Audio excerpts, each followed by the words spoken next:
bringing you the news and information you need from the people making a difference. This is Comcast Newsmakers.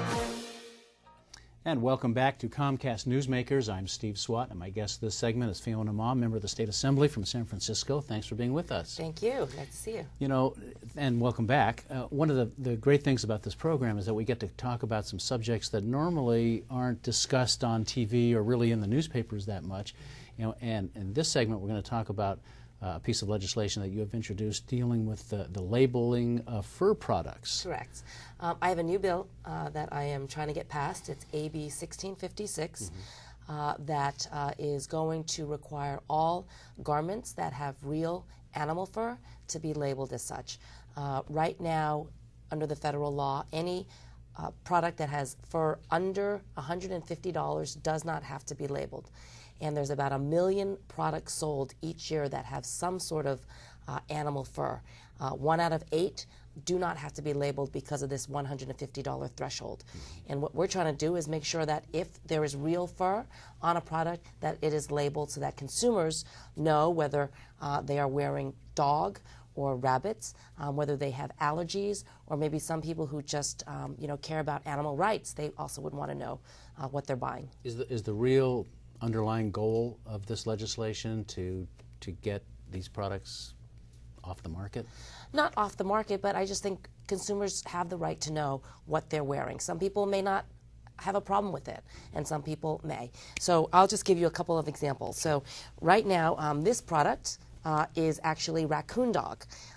Even though it's dyed pink, consumers may think that this is fake fur, yet this is real. And raccoon dog, I mean, that is a real thriving business in China, I understand. It is. I guess there's YouTube videos out that show what is happening to raccoon dogs to make products like this. And so that is a concern for many animal rights folks. And I also have another piece of, we dropped it. We dropped it. Hold on. Let me.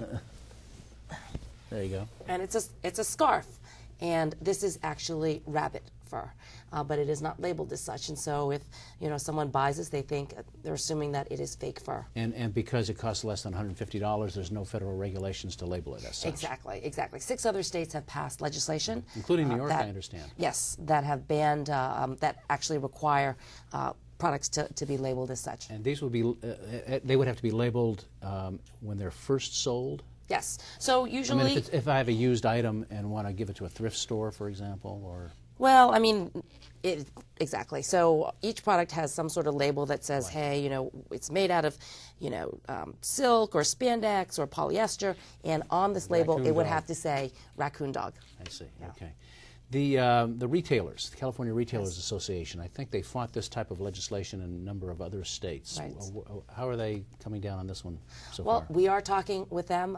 We don't know what position they're going to take right now, but we're assuming that in the 6 other states, since it has passed, that the retailers are already changing their product labeling to make sure they conform to the other states, and that's usually what happens with these type of bills. Right. So the feeling is it wouldn't be that much of a hardship for them. Exactly. For the retailers. Exactly.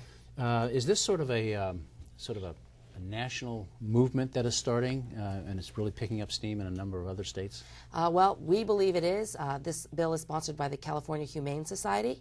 They are obviously across the nation concerned about all types of animal rights bills, and this is one of their priorities, and so they approached me with that, and I thought, if 6 other states are doing it, I think it is something that we would like to know. I would like to know. I went home when I first proposed it and talked to my mom and my sister, and they were wearing jackets with, they assumed, fake fur. And so my parents, my mom and my sister, were very concerned. They were like, is this real? Is it not? And there's a simple way to test for it. You can do the burn test. So if you take a piece, cut it off with a piece of scissor, be careful, and you burn it, and if it smells like burning hair, then it's real fur. If it doesn't, if it smells like plastic and it leaves this plastic bead, then it is fake. So that's kind of the simple way for consumers to test their products. All right. Interesting story, interesting legislation. Thanks, Fiona Ma, for coming by and talking about it. Thank you. Appreciate Thank you, it. And thanks to our viewers for watching Comcast Newsmakers. We'll see you next time.